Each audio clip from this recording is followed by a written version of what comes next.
All right, everyone, gather around. Gather around. There's plenty of room by the fire. No need to shove. Come on, guys. It's our last night here at Camp Crystal Lake.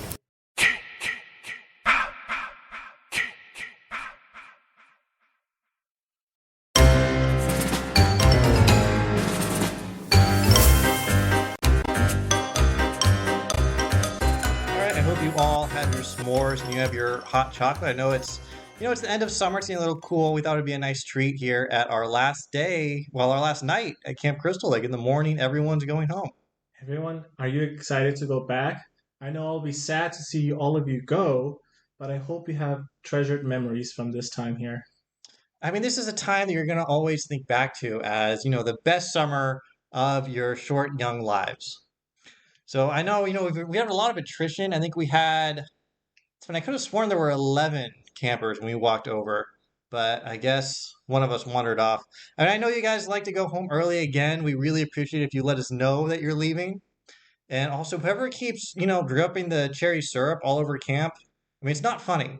We have a limited amount of that to go around, although it seems to be infinite, so who knows? Please don't just walk off and find your parents on the road. It's not a cool. Please let us know. Yeah, We're not a cool also, I thing. mean, we're missing a few. We're missing a pitchfork, a few arrows, the bow, and the hedge climbers, and the weed whacker from our equipment shed. So if you see any of that, please let us know before you go home. Especially the weed whacker. Please That one return seems that. very odd. Yeah, it's Yeah. it's an odd one out, and it's very specific, and we would like it back. So we thought for our last night, what's better than gathering around the campfire and telling scary stories? And since this is the last night at Camp Crystal Lake, and based on the amount of parents trying to get their deposits back, this may be the last night that we do this. Something about little Timmy hasn't come home, which is ridiculous. Because obviously he went home with his Why else would he parents. be here? Just Uh, silly. Don't worry about it. Anyways, we thought what better way to close this out than telling you guys about the last few set of Jason stories that we know you all love based on how often we hear you whispering about them. it's a great, it's great to close it off on this great night. You can see all the stars up in the sky. It's a clear night, and it's very quiet outside of us. You can hear every footstep. So what we're going to do, we're going to use the same format we had for the last two times we did this, but we're covering now the final four movies in the Jason saga. This is what I would call Jason's New Line era, because this is when the rights to Friday the 13th were picked up by New Line Cinema. They are known as the house that Freddy built because they were the ones behind the Nightmare on Elm Street series. And that's when they really took off as a little movie studio. They're also known for doing the Lord of the Rings movies, which of course were their most financially successful. They are now owned by Warner Brothers. They're like a studio within the studio. At the time that they were making these movies, that wasn't true. They were still kind of semi-independent. So you see some of these are distributed by Paramount. That's a little bit of the business background, but this is definitely stylistically, and you see this as soon as you go, especially if you're binge watching these. Like, let's say, for example, I don't know, had to do a podcast. We're going to talk about all of these movies, so you're just binge watching them. You really notice a stylistic difference once you get to part nine. So the first one we're going to talk about is Jason Goes to Hell, the final Friday. Then Jason X, which is the 10th, but they went with the X because they love Roman numerals because these are very classy movies. Of course, of course. Then we lose the numbers. We're on to Freddy versus Jason. And finally, the most recent Friday the 13th film is Friday the 13th, the 2009 reboot. And yeah, I mean, we'll talk about it briefly at the end, but it is kind of peculiar that it ends at 12. They haven't made it to 13, and we'll talk a little bit about the reasons why, but let's talk about these films. We're going to use our same system. If you don't remember, because we're a camp, we're going to give out merit and demerit badges in four categories. Counselor Alvaro, what are our categories? Our categories are best movie, best Jason, worst Jason, best kill, worst kill, worst survivor, best survivor. Perfect. So I believe first up, we like to start with our demerits, and we're going to talk about the movies themselves first, because I think that will give you a better grounding as to what actually goes on if you haven't seen these before, and you're just curious to see are these worth my time or not. And some of them are, some of them definitely aren't. Definitely. So let's start with the worst movie. What was yours? Let's let you go first. My worst movie was Jason X. Jason X, definitely worthy of the title of worst movies. So if you remember our last episode, I said, that series from 6 to 8 is the most consistent. There's no like really low lows. That's not true for these four. It gets No. really low. And I think there's two of them that you're going to go back and forth like, which one is worse? And let's let you make the argument for Jason X. I'm going to argue for the other one. So, what do you hate about Jason X? The thing I don't like about Jason X is just that it felt like they ran out of ideas. This is when they're really out of. So, Jason X is basically Jason in space. Yeah, the camp is gone, Earth is destroyed. There is no Earth. Everyone has left.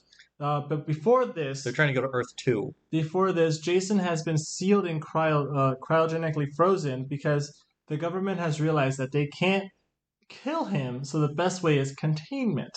Hmm. However, as always does, money moves things around, and some scientists figured that they want to study his regenerative properties. And they're trying to transport him from where he's going to be frozen to a lab where they can study him.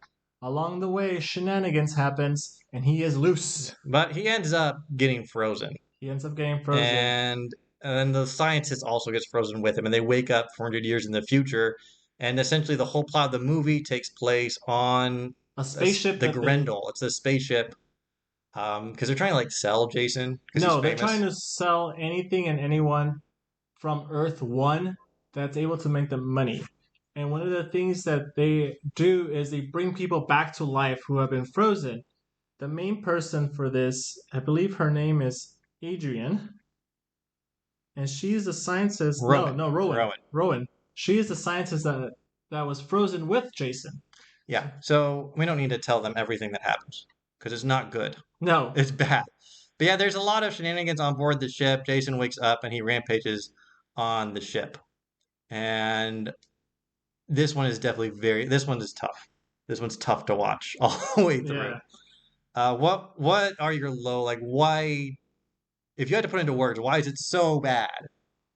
It's bad just because supposedly for a society that's 400 years in the future, they apparently have the fashion choice of someone in the early 2000s. Oh yeah, the whole cast looks like they walked off the set of Charmed. Yeah. They have what appears to be like cowboy hats. Everyone's kind of like not really top tier. It feels very like CW original series of the time. Yeah. And it's a lot of like teenage drama as always tends to be with Jason films. Yeah. And just not really serious, although these are supposed to be college students. Yeah. And just the characters are so thin that I couldn't even take notes on them because there was nothing to talk about. Even one of the characters that survives, I have no notes about him because he was just such a no notes, nothing going on guy. He was just there, and his best quality was that he built an android. Yeah. The kills are, one of them is good. The rest, one of them's okay. One's good. The rest are bad. Nothing really stands out other than the one. Um, it's clear they didn't have enough money to really execute this concept. Like, if you're going to do sci-fi, you need to put some money behind it, and they did not have the money to even really try. The sets all look like a Star Trek fan film and not a very good one. No, yeah, you could feel the low budgetness of it, even though Yeah. I believe they spent a lot of money because they had a lot of CGI to show Earth One as being catastrophic. They had characters playing virtual Mm-hmm. things, so they definitely spent money, but it looks very low budget. And the CGI is that special kind of early 2000s, late 90s CGI that is really bad. Yeah, I mean, hey, for the time it could have been great, but It was not. it wasn't. It was never good. Yeah, The only time this movie is good, there's one kill that I'll talk about in the kill segment. I won't spoil it. But there is one time where they put him in basically the holodeck from Star Trek that can simulate any environment. And it recreates Camp Crystal Lake in the 80s for him. And he gets to just slaughter a few teenagers. And that is actually kind of funny. which it leans into the tropiness and it has a little fun with it. I enjoyed that part. It kind of recreates the sleeping bag kill, actually, Yeah, which it was already, if you remember from our last episode, we said it's the most iconic kill in their franchise, and it's kind of recreated here. That part's okay. We'll talk a little bit about the Jason and the best worst Jason segments, but I also don't like his look in this one. I'll leave it at that for now. yeah. But yeah, that's So the worst that's film. Jason X. I thought Jason X was very bad, but not the worst because I have to give the worst to Jason Goes to Hell: The Final Friday. Really? It is very bad, folks. Can you tell us a So bit about why you feel that way? yeah, so this one starts with Jason dying. He gets basically blown. Like at the beginning, I don't hate the setup. The FBI catches on to there's a crazy serial killer in Crystal Lake, and they just blow him out of the water with like 30 FBI agents and like rockets, and they just blow him up to smithereens. So okay, that's interesting. It does kind of make a certain level of sense. Like eventually, the FBI would notice, crazy serial killer. We should do something about it. And it also makes sense, like, if you really do get enough firepower, you should be able to literally tear the body apart, and now he's not a threat. Yeah. So I'm okay. I'm with the movie. I'm with the movie. You're following the coroner. He's kind of an interesting guy, bit of a character as he's giving the autopsy to Jason. Then he looks at Jason's heart, which is still beating. I'm still with the movie at this point. His heart's beating. He's looking at it. He's getting a little freaked out. Well, this is the. Oh, yes, All yes, right, I yes. mean, he's getting freaked out by the still beating heart. He's like, okay, so Jason's gonna be able to come back to life, and then we'll see what happens when he's recomposed. That's not what happens. The coroner takes a big bite of Jason's heart, and when this happens, and it looks just as stupid as it sounds, the way I described it. And when this happens, I immediately thought, oh, this movie's gonna be a piece of shit. And it absolutely was. So instead of having Jason just being Jason, he's able to like have his essence possess people with like these weird Jason worms that come out of the mouth like an alien. And this is what I call New Line Cinema's worm era, because around the same time they also produced Nightmare on Elm Street Part 6, wherein it's revealed that Freddy gets his powers from like these magical dream worms that inhabit him. So someone really thought it was cool to have these cool slasher villains be reduced to magical worms. It is not cool. It's really lame. The characters pretty much all suck. One of them is really bad. They this is a movie that is aware of its tropes, but it's not self-aware in like a fun way like Part 6 would be or Scream would be. It's almost like just making fun of its own franchise instead of like gently poking fun. It's like, haha, we only kill people who have sex and drink beer. Isn't it funny that we know that, guys? But it's not. It's just dumb. What else? There was one more point, but I It, can't remember because this movie is so bad. it was basically like Jason the Body Snatcher. Yeah, you never see Jason. You see people who've been possessed by Jason, but they just look like regular people. Yeah. And you can see Jason in the mirrors when he's possessing people, and it's a bad design. The mask is bad, the suit is bad. The kills are all pretty basic to just bad and not really like some like the possessed people melt away, and that's not a Jason kill I'm interested in. Yeah, I think Jason himself only has about a 10-minute viewing time or Yeah. under. And it goes really deep into like the mythology of like why is Jason able to do what he does? And no one cares. Like I Yeah. really do not care. I was fine with like Part 6, he's dead, lightning reanimates him, he's a zombie now. I'm good. I'm there. That's all I need because you don't care about that in these movies. This movie goes really deep. There's two parts that are actually good. The first part, oh, also, this is the point I forgot. Instead of taking place in the woods, it feels like this takes place in a suburb where they're not in like wood cabins like camps or tents. They're in like suburban households the whole time, pretty much. No, they're like in a town. It's like a rural town, but it's definitely a town. Yeah, it's a They're town. always in the town area. They're never like on the lake. They're never out in the woods. And these are the woods movies, not the rural community movies. You're supposed to be out in the woods. That's what's scary is like you're in the woods, you're on your own, and like this crazy force of nature is coming at you. Yeah. That's kind of the primal fear of these Jason movies. And this one misses the mark by setting it somewhere I would expect like Nightmare on Elm Street or Scream to be set in. And it's crazy because it supposedly also takes place at the Voorhees house. Yeah, like which makes sense that like Mrs. Voorhees, oh, she would have a house. Yeah, But also it probably would have been sold. it would have been destroyed or Something would have had. It's a nice house. Yeah, it's It's like very a nice house. Like someone would have bought that. Um, There's no way it would have been empty for years. right. The two parts I like are the two cameos. So you see the Necronomicon from the House of the Dead. Not, I'm Yes. sorry, not the House of the Dead. It's a No, video game. Ash. Evil Dead. Evil Dead. You see the Necronomicon is inside of Jason the Voorhees house, which is cool. And at the very end, the last shot of the movie is Jason has been dragged into hell and his mask is on the ground. And Freddy from the Nightmare on Elm Street, their Freddy arm comes up and Freddy laughs as he drags the Jason mask into the ground, into hell. And these were supposed to tease the next movie because New Line created Freddy. They had the rights to the Evil Dead, and now they have the rights to Friday the 13th. And the next movie was supposed to be Freddy versus Jason versus Ash from the Evil Dead. And that's what this movie was setting up. And maybe that's why they have the worms in both movies. And then Necronomicon. Right. And maybe so the worms are supposed to also, like the Freddy worms and the Jason worms, they're like the worms are going to fight. I don't know. But that would have been cool to actually see that movie. That's not what happened. That movie got stuck in development hell, and they lost the rights to the Evil Dead, and it eventually became just Freddy versus Jason, which we will talk about in this episode. But, I mean, those two cameos, the fact that those little cameos are by far the best parts of the movie speaks to just how bad this movie is. It was not that great. Yeah. The other part about this movie, the characters. How the heck does Jason know where everyone is in the town? Yeah, he has like, because he only needs to kill like the members of the Voorhees family. They're like the only people who can kill him. Yeah. And he always knows where they are, like psychically. And if that's the case, why didn't he go kill them a long time ago? Yeah. It's trying to make it like, because Michael Myers in like the Michael Myers, as the series went on, the original, just before they rebooted it, he was trying to kill Laurie because Laurie was his sister. And this has that same vibe. It feels like a Halloween movie now, but also without an interesting slasher killer, because all the killers just look like the normal actors with some black makeup under their eyes. Yeah, there was no point. Yeah, it does not feel like a Friday the 13th movie. It makes sense why you thought it was the worst. Yeah. All right. But I mean, I can't also really contest this versus Jason X is really just a point of preference. It's not even a point of really which do you prefer, just which one really do you hate more. They're both very bad. All right. I would recommend if you're watching this series, honestly, just these are just skips. You do not need to watch them.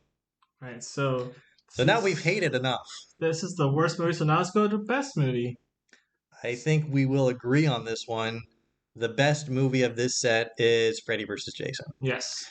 Freddy vs. Jason is like legitimately a very good slasher movie in both of his franchises. It has very specific snippets of dialogue that are very hilarious. It's funny. It has jokes. It knows what it is, and it's having a good time. It's funny because it's a movie that is very much, I think it was like 2005, 2006? 2003. 2003. And it has that kind of look to it. And you can tell from the cast, like, this is a 2003 movie. It looks like it's 2003. Yeah. But it has that 80s DNA. And it's really fun to see that kind of horror movie vibe in a more modern setting. And it's really, in a lot of ways, it feels like the last 80s horror movies to me. You could definitely tell the video quality has been upgraded. Yeah. It's a lot clearer. It's a lot cleaner. The tropes are still the same. Yeah, but they're not overdone, I don't think. No. And it respects both of the franchises nicely. It's not like one of these versus movies where one of the franchises just gets trashed on. It doesn't think like, it's not a movie that's like, I'm too good for like Freddy vs. Jason. I'm going to try to be smart. Like, no, this is a dumb movie, but you're going to have a really good time watching it. And I did. I had a great time. The characters are tropey, but they're very well realized within their tropes. The performances are fun. None of the survivors really stand out as like, I hate this one. I want this one to go away. No, yeah. Like, I enjoyed seeing all of them for as long as they're on screen. Some of them longer than others. I mean, the main girl is kind of bland, but that's kind of par for the course in these movies. I mean, there are a few dumb things. Jason's afraid of water, which doesn't make any sense because Jason literally is stronger in water in his other movies, but I can forgive it. And probably the best part of this movie is the actual Freddy versus Jason fights. Oh, those were I mean, there's a great moment where Freddy, for the last fight, he has to get dragged in the real world, of course, because you see earlier, like in the dream world, it's no fight at all. Freddy just dominates. But they managed to drag Freddy in a funny way, Jason becomes like the hero because the teenagers want to use Jason. I mean, so Jason becomes the hero. They want to use Jason to kill Freddy. Like, look, Jason will stay in Crystal Lake. We can just leave. Freddy is going to always fall. So we need Jason to kill Freddy. and they're able to drag Freddy into the real world. And there's a moment where like Freddy realizes he's in the real world. He turns around, he sees Jason, and there's like this 2-note guitar riff, and you're like, okay, this is gonna be good. And it really delivers on the fight. I just loved how when they start fighting it, they don't they don't stop giving each other jabs in a way. Yeah. And Freddy is They both give as good as they take. Like that's what I mean. Like it respects both. It's not one of these fights. There is a winner. I won't spoil it here, if you haven't seen it before. But it does. It feels like it has a winner with enough what are ambiguity you there. talking Like about? This whole thing is about spoilers. there's a little ambiguity at the end as to who won. But it seems like you can tell who won. But it's not in such a way that you feel like the loser's disrespected. It feels like a fair, Definitely good not. representation. They each give as good as they got. Whether you're on Team Freddy or Team Jason, you'll be satisfied. And the fight, I mean, there's good blood and gore in their fight. Doesn't overdo it to the point that it becomes off-putting. And some good survivor characters too. Two. Only two made it towards the end. Only two. Well, yeah, because it's a high body count. I mean, the only thing you could say is like it would have been cooler if it had Ash or like if they had brought in Tommy Jarvis or Nancy. But taking the movie as it is, very strong entry. If they brought in Tommy, this would have been too much, I feel like. Because he would have been too. He would have been, first of all, these are supposed to be teenagers. And Tommy by this time would have He would been have been like in his 40. 40s. You know where they could have used Tommy is there's this character who appears briefly, Deputy Stubbs, and he's a cop the police he's a officer. cop in Springwood where Elm Street is, and he's the one who says, "I think we have a Jason copycat." And you could have replaced that role with Tommy Jarvis, maybe cut out one or two of the other teenagers to make that role bigger, and I think that would have actually been better.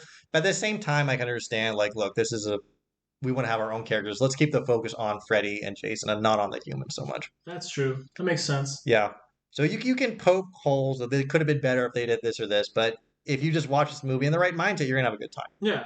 No matter what, you still have a good time. It's a fun movie. It knows it's trying to be fun, and it is. Yeah. And I guess Friday the 13th, the reboot, is kind of the lost trap. I think we'll talk about it in some other segments. Yes. So let's go right into the worst Jason.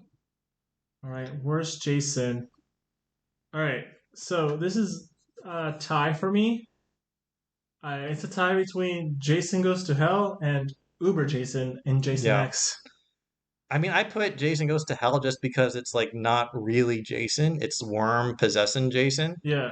And when you do see Jason, like the mirrors, it's not a good design. No. It has the jumpsuit, which I hate, and just like fleshy lump head, like not a very defined shape.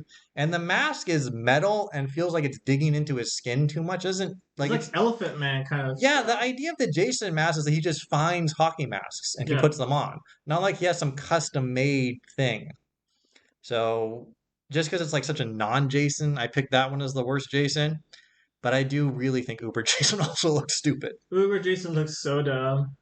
Uber Jason is Yeah. formed when he's hurt in Jason X, and nanobites reconstruct him. Yeah, he gets blown up in like the med bay, and they have nanobites that heal people in the future, and they heal Jason, and they have to use like we're out of synthetic material. Let's use some non-synthetic material. So he has like metal parts now. Yeah, he's a lot harder to kill at this point, but He's like half metal. he's an android at this point. He doesn't look like Jason anymore. No, he just looks stupid. Yeah. He looks like a stupid horror future villain, a little inspired by Jason, but not Jason.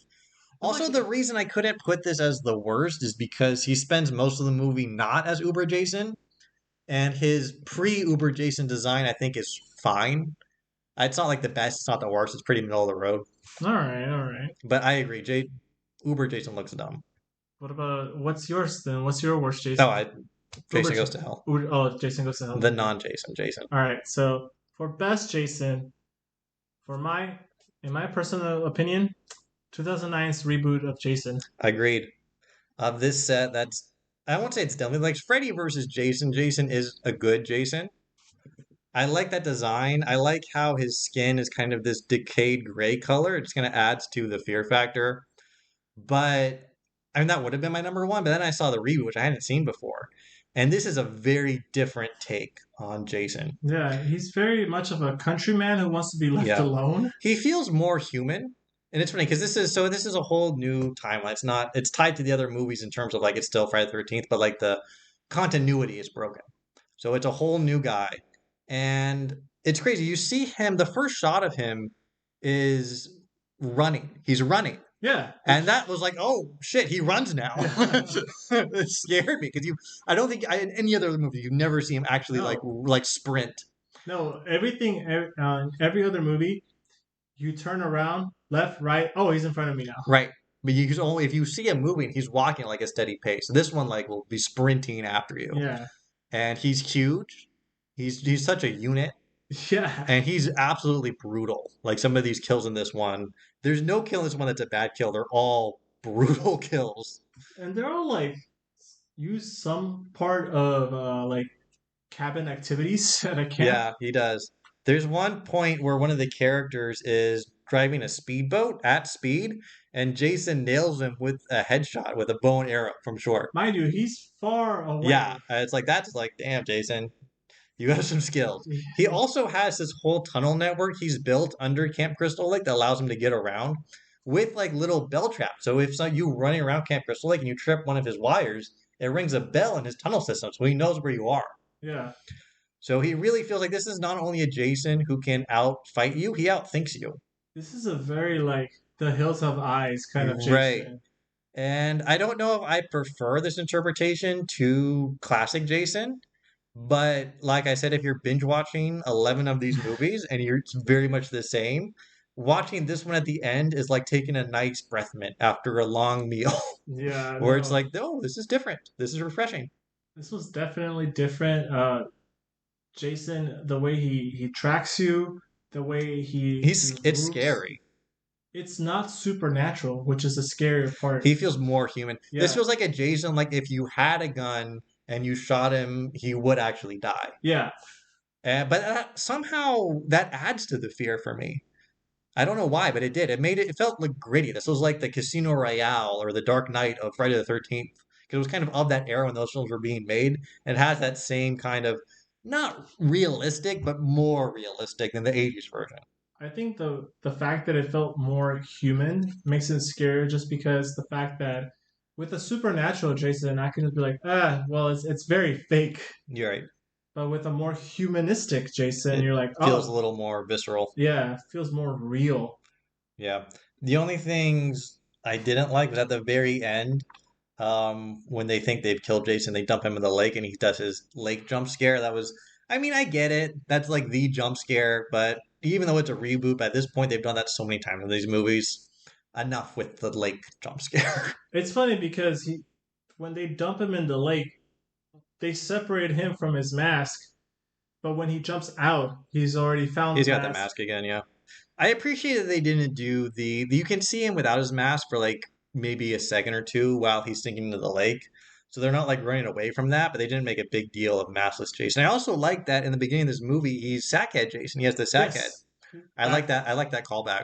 That was what movie 2? Yeah, it was callback to 2 Yeah. before he gets the hockey mask. No, that was definitely a win for him to get the hockey mask. Yeah. I mean, he has a whole lighting. He knows how to set up electricity on his underground lair. He's smart, he's capable. There's this scene where one of the characters is trying to run away and he stops in the road and he flags down a truck. And the truck starts waving him to come in. And I'm like, is Jason driving? Like, does Jason know how to drive? And this is a Jason where you could feel him actually knowing something like that, which is very different, very fun, very refreshing. This feels like the Texas Chainsaw Massacre with the family. Yeah, Where but it's only the one it's Jason. only Jason though. He's a one-man army. I mean, I wish they had made a sequel to this. They tried and it kind of got caught up. We'll talk about the rights at the legalities. very end. But yeah, the rights got kind of chopped up and there were lawsuits involved for it. They've been going on for a long time. That's why they stopped at 12. And because now it's too late. You can't make a sequel to the reboot now, but I would have liked to see one in like 2012 or 2011 when it was a little fresher to see what more can we do with this Jason. Mind you, what would a Jason movie be like now, considering that back in 2009, cell phones weren't very in everyone's hands yet? Yeah, but you're in the woods and you have no reception out there. Theoretically, yes, but there's a lot of phones now that have woods are not becoming You have out like of reach. you have like one guy with Starlink. In the Yeah. woods. All right, so that's our best and worst Jason. Yeah. I think now we can go into the worst survivors. The So as always, I have three nominees, but only one of them is going to win my worst Rose. survivor, Rose, our dead decaying Rose. Who are you? I think you have two, right? I have two. Who are your two? I for mine it's Jason X when they kill the engineer. It Those are was kills. huh? We're talking survivors. Oh, I'm We sorry. finish with the kills Sorry. because that's the best part. So we're doing worst survivors. Yes, It's still Jason X. good. Uh, You hate Jason X. it's the creepy guy with the android. I didn't like. Oh, Sonoron. Yeah, I didn't really like him. This is the character where I said one of the characters to survive. I have no notes. This is the one I have no notes for. He's just kind of He's just creepy. kind of there. He wants to date his own android, Yeah, even though one of the characters is kind of into him. He prefers his android. he likes his phone. Yeah, and he's just such a blank. Outside I don't remember anything else about him other than like he makes the android and he's kind of dating the android. It's not really clear. Yeah, is the android. He wants to be dating. I don't know. I guess there are a couple. It's the android wants to date him, and he wants to date the android. But does the android want to date him because he programmed the android to Mm, want to date him? that's a good question. So, chicken or the egg here? This isn't like Alien where they're actually posing questions about artificial intelligence and doing something interesting with the android. It's just like this character's an android. Yeah, and it's not. You don't even know it until You like know it fairly early on. Yeah, further in, where he's adding upgrades to her. yeah, yeah. In a very Friday the 13th manner. Yeah. Okay, so that one I agree with definitely near the bottom. Who else do you have?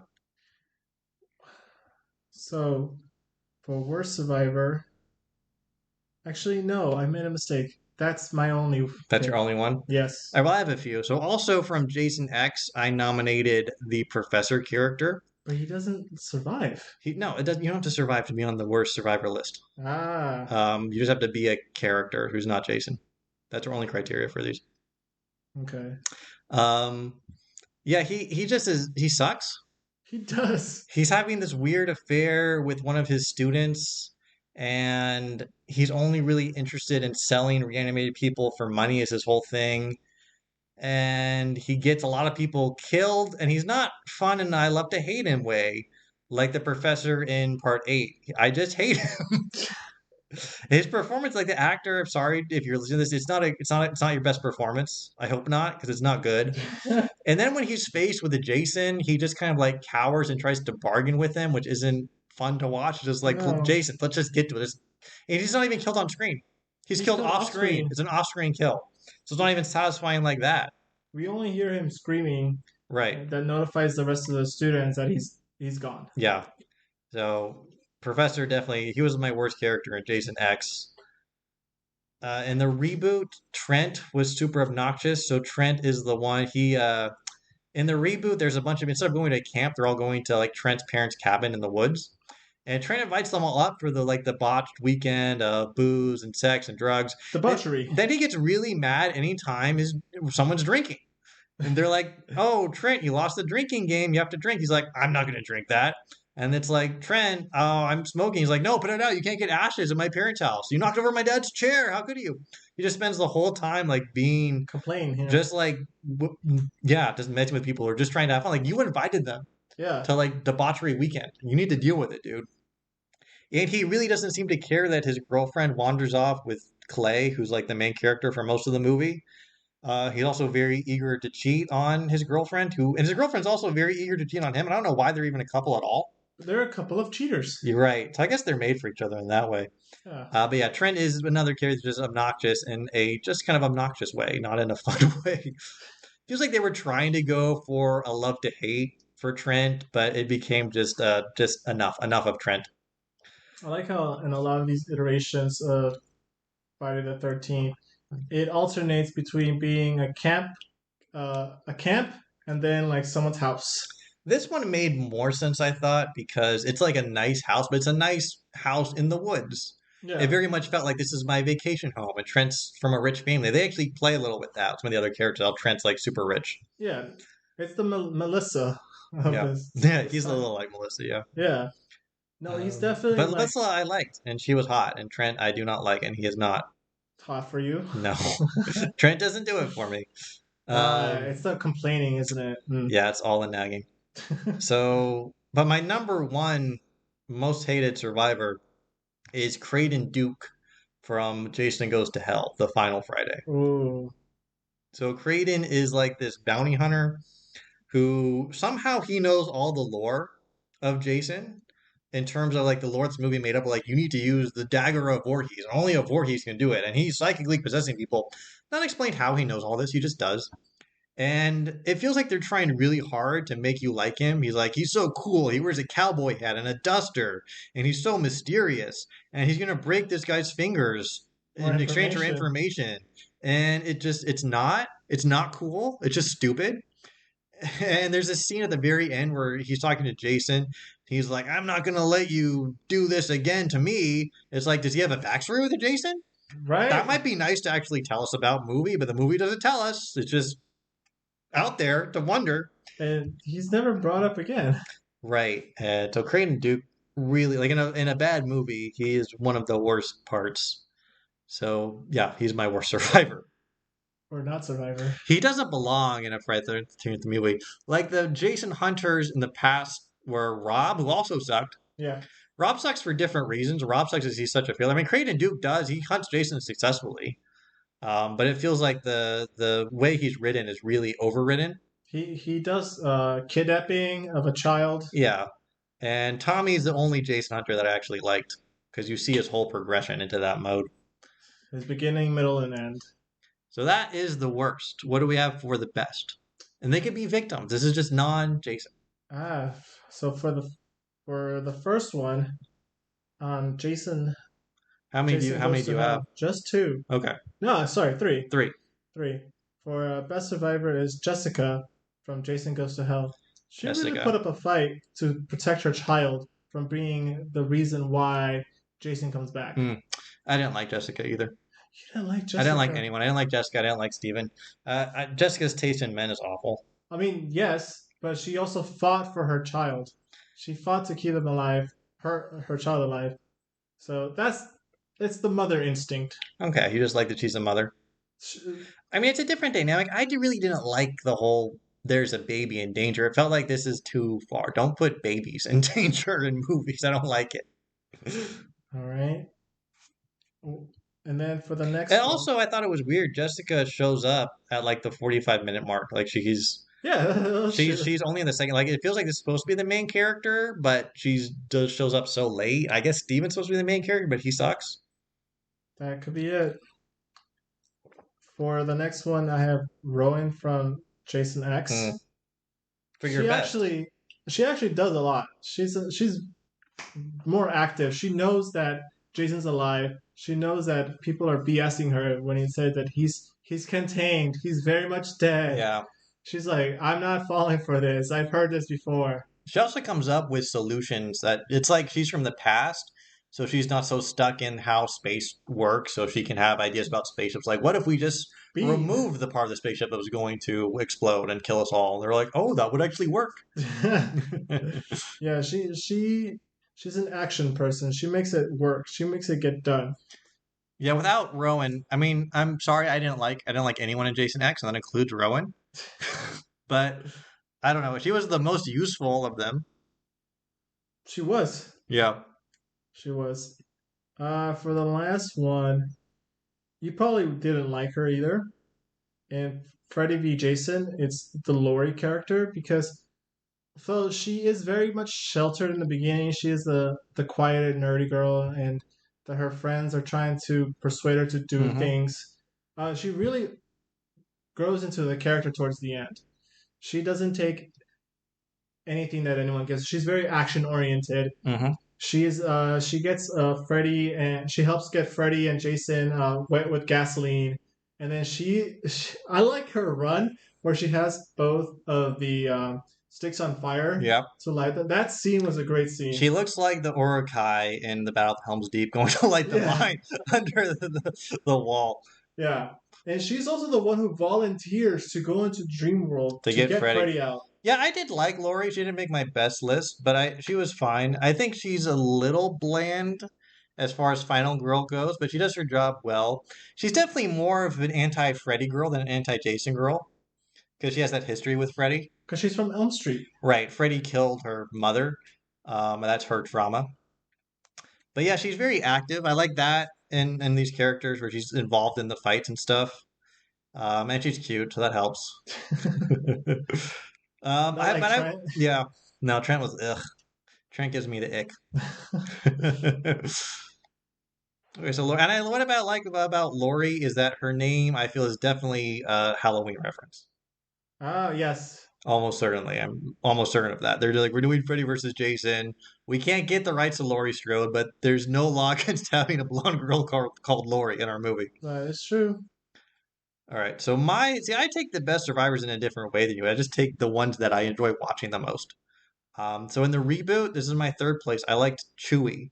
He is kind of the stoner character, and he's just kind of fun.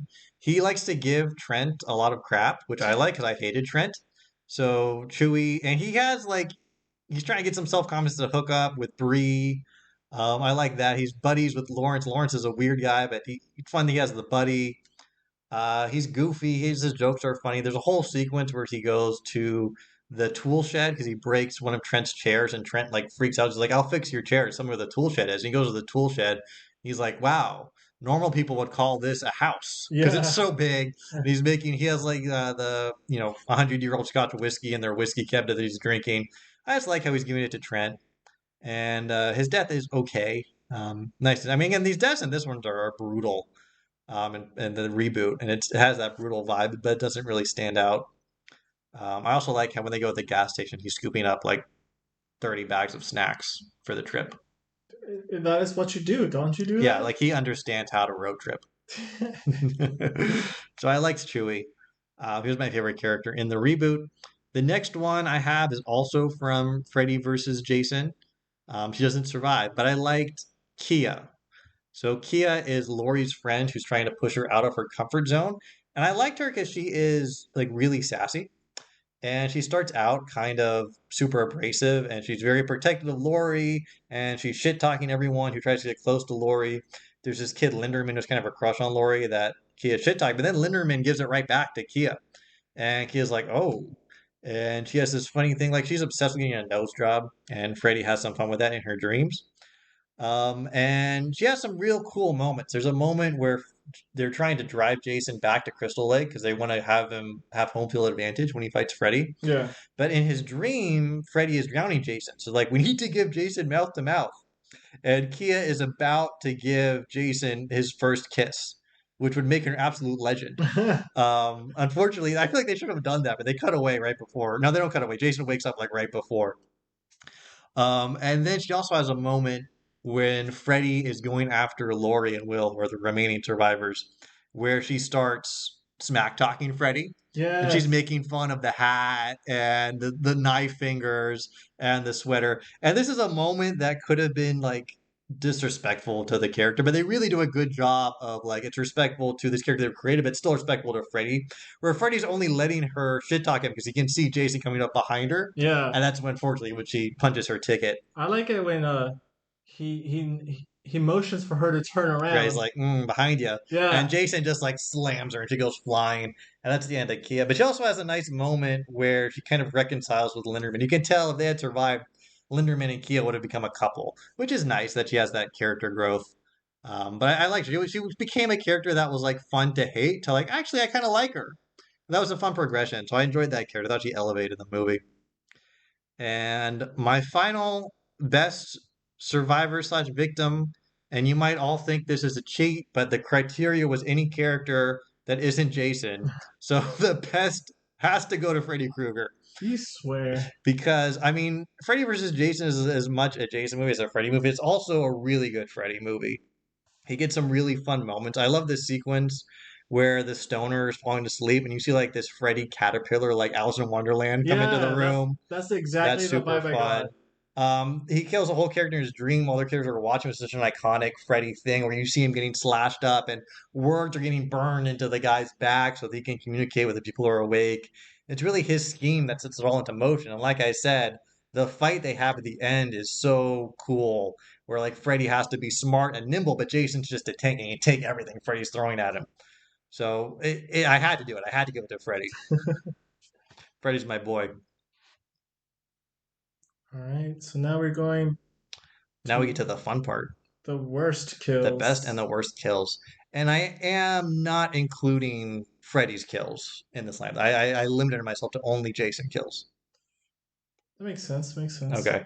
So you talked about one of your kills earlier. Do you want to bring it back Yes, the killing in of depth the now? the killing of the engineer in Jason X. It was so dumb because the killing of the engineer led to uh, this spaceship destroying an entire space station, which I thought was very Yeah. dumb. It's like they're trying to dock at a space station and get away from Jason, and Jason kills the pilot engineer guy before they can dock, and then the spaceship just rams through the space station and destroys it. Yeah, So based on how many people are on that space station, this Jason X may be his highest kill count. It's hard. We also know he killed a lot in. It's either this one or Jason takes Manhattan because he sinks the entire boat. he sinks an entire boat full of high school students. Right. But We don't really know what the deal is on the space station that they crash into. the thing is And the like kill itself is like nothing. it was boring. And then I was thinking to myself, if this is the future, don't they have autopilot? Yeah. It would have taken Or like over. a shield or Yeah, something. but no, Nope, it was total nothing. destruction. The death of this guy was completely terrible, and the actions that happened afterward were just boring. Right. Yeah, the movie does feel like, I don't know, it feels like it's always getting worse. So it gets worse from this point on. That's true of every moment in the movie. And then my second, and I only have two. I only like to give it to two for the most part. The killing of the party guy in Freddy v Jason, where he flips his head around. Which one's the party guy? He is. Let's see. Jack's friend is what I have him listed as. Oh yeah, there are two guys. There's Jack, who I think is like the evil Jack Black character. Yeah, I don't know. I didn't mind this kill. Why did you hate this kill? I don't like it. It was kind of boring as a nod to he's restarting at a party. I feel like he could have done something better with stabbing him with the machete and then flinging him onto the rest of the party. That would have really kicked it off. Although being set on fire and then running after people wasn't terrible either. I felt that the way he introduced himself into this party could have been better. Hmm. That's why I didn't like his this friend's death. I'll defend this kill on the basis. First of all, I like how the friend calls Jason like a redneck hick before this. No, he says this is a hick party. Right. He calls him like a cornhusker or something. He says some word for rural people. I don't remember exactly what it was. Yeah. But I like it when people try to shit talk the monster and then get it thrown right back in their face. And I think it's a bit of a nod because there's been several kills throughout the franchise, which, if you watch them all back to back for a podcast, you'll notice there's been several kills where they get their heads twisted off or like the head crushed or the head spun around. I think this is a bit of a reference to that. Like, this is such an iconic Jason move, we have to include it. Mm. It's a good place to just squeeze it in for a character that isn't really that important, doesn't need the most dramatic kill, but a nice nod back to the series' history. Eh, I would have been liked it if the introduction to the party would have been slightly better, Mm. but Is that your worst of all time for this set? yes. Okay. I have three. I like to do these in three that I thought were bad. The first one is in Jason Goes to Hell, and pretty much all of the kills in this are bad. Because The, not really the one I Jason. decided was the lamest is there's a character, Josh, who's a sheriff, that gets possessed by Jason, and he's meeting his girlfriend. The girlfriend's getting into the car, and the character that Jason is currently possessing walks up behind her and slams the door, and it hits her neck. And it's not a very violent. It would probably kill you, I guess. Would hurt. It would definitely hurt. So it's not very violent like I expect from these movies. It feels like kind of a weak death. And that kind of sets the tone. It's like this isn't going to be a very good Friday the 13th movie. No. Normal Friday the 13th is going to be all kind of weak stuff. And this is definitely a weak kill. Yeah, and then And the character is such a non-factor. You know, I don't even learn her name. She's there for like 15 seconds of screen time.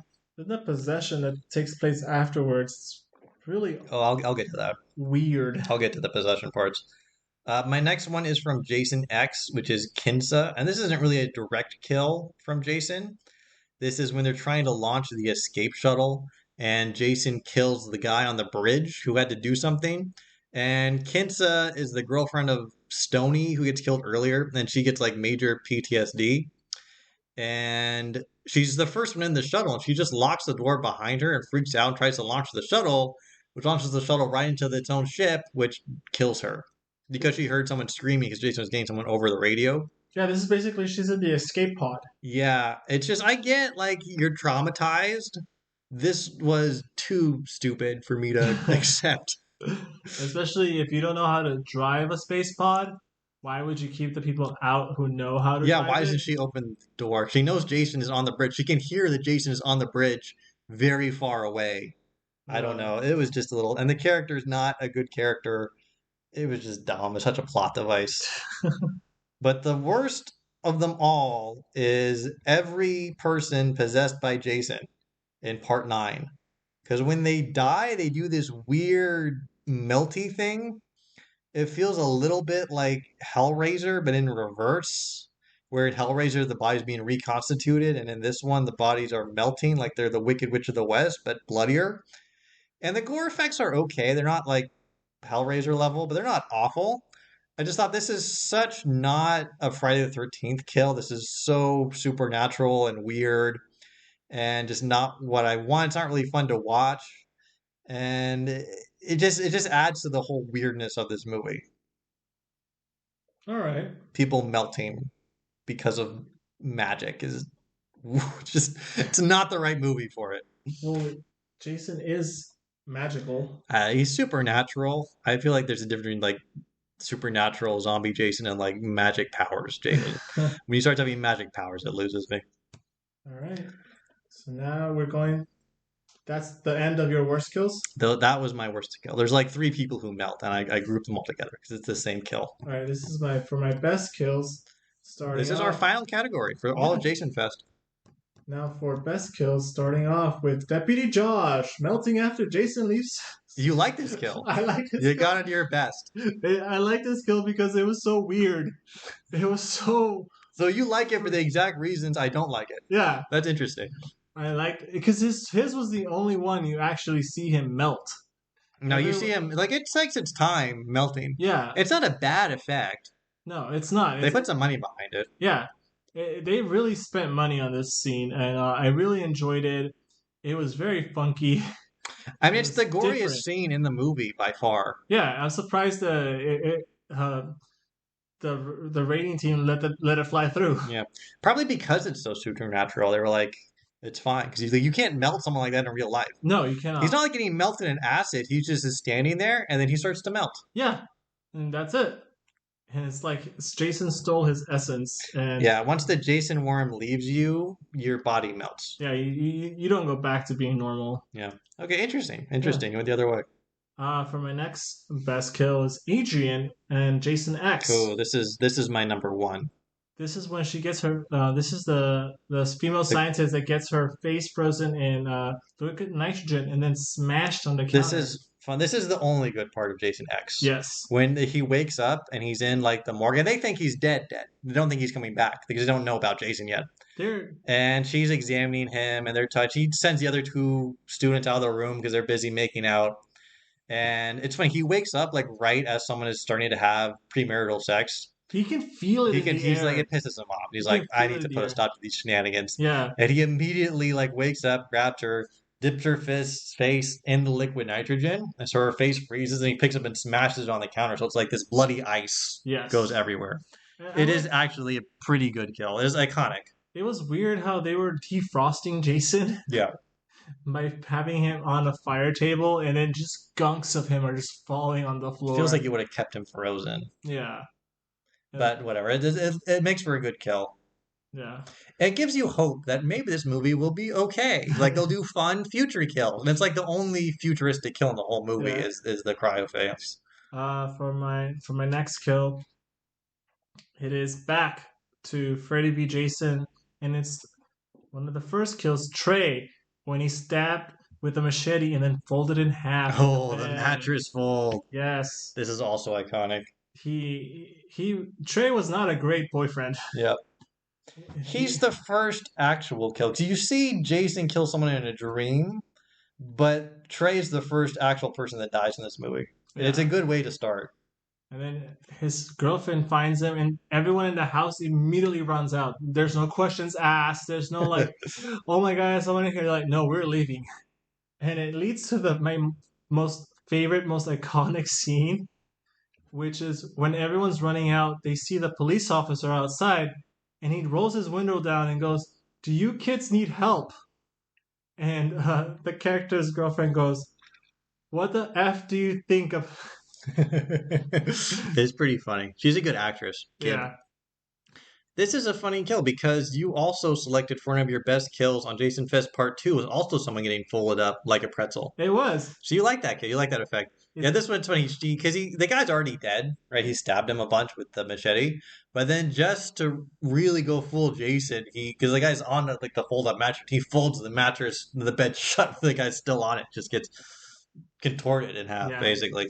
back to like Officer Keegan. I think it was his back Right. of his head to his heels. Exactly, it's the same effect. And the funny thing is that Trey's holding a beer while he's getting stabbed. He doesn't let go of the beer until he gets folded. Well, he has his priorities straight. Yeah, That's your number one. yeah.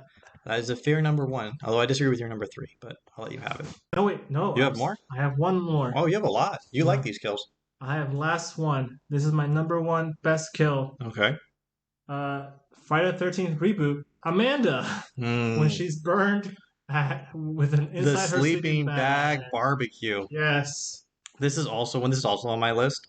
And this is also, first of all, the running Jason tells you, like, I need to wake up. This is like, something's like going on that's like different. And this is brutal. This is when you see, like, this Jason is brutal. He holds nothing back. Like, he's angry and he's gonna show it. Yeah. So tell us what he does to poor Amanda. Unfortunately, poor Amanda's in her sleeping. When he captures her, she's in her sleeping bag. He pulls her up a tree upside down, hanging from her legs, still in the sleeping bag, and then lights a fire under her. Well, first he slams the bag into the tree. Of course, he slams. So it's still it's a reference back to that iconic kill, but of course, because now it's 2009, and we talked a little bit in the one part 7 how they censored it so much, the MPA, to make it not X. But by 2009, the Saw series is in full swing. Hostel has come out. The MPA has a much different view on how much gore is too much in a movie. So Jason is allowed to be a lot more brutal. So it's more than one quick slam to the tree. Yeah. So they do that kill justice, but they don't stop. They don't stop with just the slam. It goes to the next level. Yeah, when he pulls her up the tree upside down by her legs and then just... Still in the sleeping bag. Still in the sleeping bag, mind you. And then lights the fire under her. And then she is roasted inside. Yeah, it's brutal.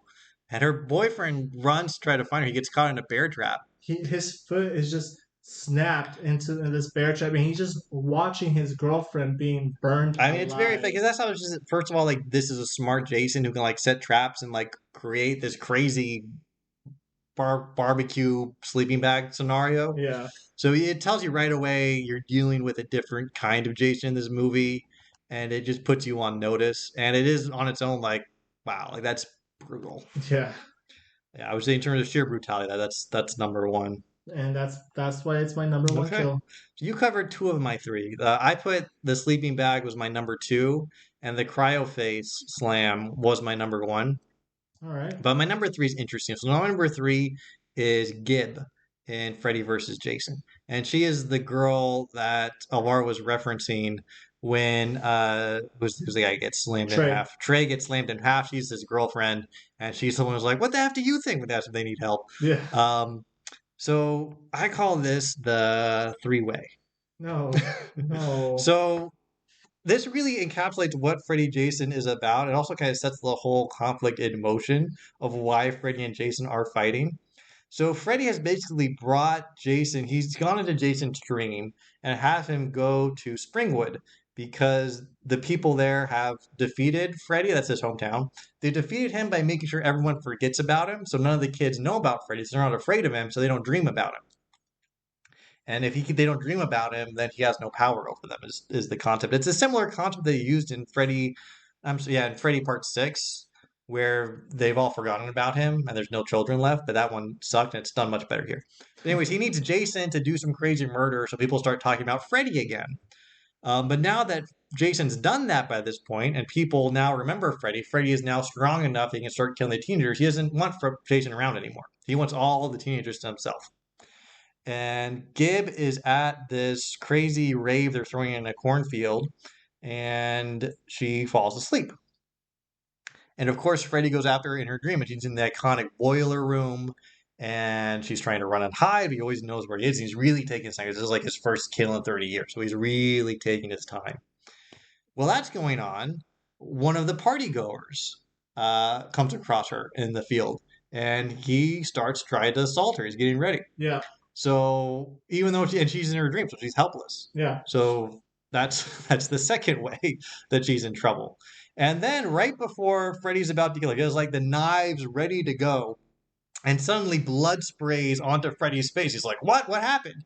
And you zoom back out to the real world, and what's happened is Jason has come across her and stabbed her and the other party goer through the chest with a giant spear thing. So she's getting hit from Freddy and Jason at the same time. So there was no escape, and this is why then Freddy gets mad at Jason. I like this kill because it sets up the Freddy versus Jason aspect, and because it's just there was no way she was safe. You're not safe while you're asleep Nope. or while you're awake, and that's kind of the whole concept of the film. And I thought it was summed up the best in Gibb. So that made my number 3 on my best kills list. And as we talked about already, the sleeping bag in part 9, also because it kind of sets up this is a new Jason, this is more brutal. And then the cryo face also was the only kill in Jason X that actually uses the future environment, I thought, in a fun way. Yeah. And for Gib, no matter what, whether the supernatural or the natural, she was not living. No, she was done. But that's why it's scary. Yeah. All right, so I think that concludes Jason Fest. This was, I think I was talking to Alvaro earlier. I think this was the 3rd horror series where I've seen every entry now. Wow. I've seen all the Nightmare on Elm Streets. I've seen all the Screams, and now all the Friday the 13th. I hadn't seen Jason Goes to Hell, and I hadn't seen the reboot. I wish I still hadn't seen Jason Goes to Hell. The reboot I enjoyed. The reboot was good. I liked it. I believe I watched Friday the 13th Part 5 for the first time in this marathon. So, some final thoughts on the franchise before we let you all go back to your cabins. I think pick one of the better ones. Don't pick Part 9. Don't pick Part 10. Part 1 and 3 are okay. I mean, especially compared to Part 9 and Part 10. Like, Part 1 and Part 3 look like masterpieces. Yeah. These are movies, you put them on, around Halloween time if you've got some friends over, you've got some popcorn, some pizza, you're going to drink some beers, you don't want to think too hard, watch them a little scary, do a few jumps. Perfect for that. 4, 5, and 6 are a mini trilogy within a series. Mm-hmm. It's the So if you Tommy want to Saga. like dig deeper, you can watch those 3. Yeah. You have different options, and then there's a lot of different takes on Jason throughout here. If you want something a little more visceral, you can watch the reboot. If you want to watch something a little more fantastical, maybe you would like Part 8, where he's teleporting around. If you want to watch Freddy and Jason at the same time, you have that option. If you want something that's a little more psycho, you can watch the first one. I mean, these movies took elements from what was popular in horror at the time, and you can really kind of trace the history of horror from the late 70s to today watching these films. Well, at least 2009. Right, it's close. Yeah. So the reason why there hasn't been a movie since 2009 is due to an issue with the rights, where these characters, and you'll see this in the beginning of 2009 in the intro, it says based on characters created by, what's the guy's name? Victor Miller, I think. And he was the screenwriter for the original Friday the 13th. So he created the Jason Voorhees as a little boy character and the Pamela character in Camp Crystal Lake. And Sean S. Cunningham, who's the producer and was the director, he went on to continue producing as he went. And there was a dispute over who actually owns the rights to Jason. We referenced this in an earlier episode. We talked about the Hellraiser rights reverted to Clive Barker, the Freddy rights reverted to the Wes Craven estates, and Victor Miller was claiming I should get the rights to Jason because I invented the character. And Cunningham says, well, you invented little boy Jason, but grown up hockey mask Jason, I invented. It was quite an interesting legal battle. It's been going on for almost a decade now about where's the line between an evolution of the same character and a new character. And this has been unresolved. It was an open question for a long time. And I believe they announced earlier this year that the issue has been settled. I believe the parties came to some kind of arrangement where they'll both get paid because the alternative is nothing gets made with Jason and no one makes money. And they announced that they're going to be launching, they called it like the Jason universe, but it sounds like it's a multiverse. It's not. It's just going to be an effort to put Friday the 13th and Jason back into the public consciousness. I know they're getting ready to launch a Camp Crystal Lake TV series that'll be on streaming. I don't know where, but A24 is behind that, and they're known for horror films in recent years like Hereditary and Midsummer. So they usually do a little more what they would call, I'll call it like art house horror. Yeah. Feels a little more indie, it's a little more thinky, which is the exact opposite of Friday the 13th. So I'm not sure if that'll be a good fit, or maybe it will be. We'll see what they do. Jason recently appeared in a video game where he fights Bugs Bunny. I'm not making that up. Oh, what? And hopefully, fingers crossed, we will see a new Friday the 13th movie sooner or later. I know the creators have said we're aware the next one is number 13, and it's been a long time, so it has to be a hit. So hopefully we'll see that. I think it's time just to go back to the camp. We've been to space, we fought Freddy. Let's just go back to Camp Crystal Lake. Let's go home. Speaking of going home, I think that's also a wrap on camp. All And right. hold on. Where are the campers? I think they already went home. They have to. Early. All right. Well, I can already see the trail of cherry syrup. Let's clean that up in the morning, and let's catch some Z's. All right then. Well, to all you listening out in the woods, I hope you enjoyed Jason Fest. It was quite an effort getting through all these movies. Strangely taxing to watch this many Friday the 13th movies back to back. They start melting together. They really do. And you almost appreciate it that he's going to space, but then it's really bad. So you don't. Gets kooky real quick. Yeah. So, from all of us to all of you, Stay scared out there.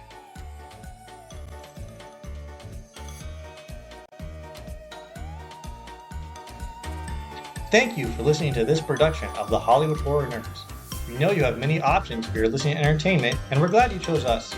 Find us on Instagram at Hollywood Horror Nerds, on X at HW Horror Nerds, and on YouTube at Hollywood Horror Nerds. Be sure to subscribe to this podcast on Spotify, Apple Podcasts, or your favorite alternative podcast site to ensure you don't miss next month's episode. And until then, stay scared out there.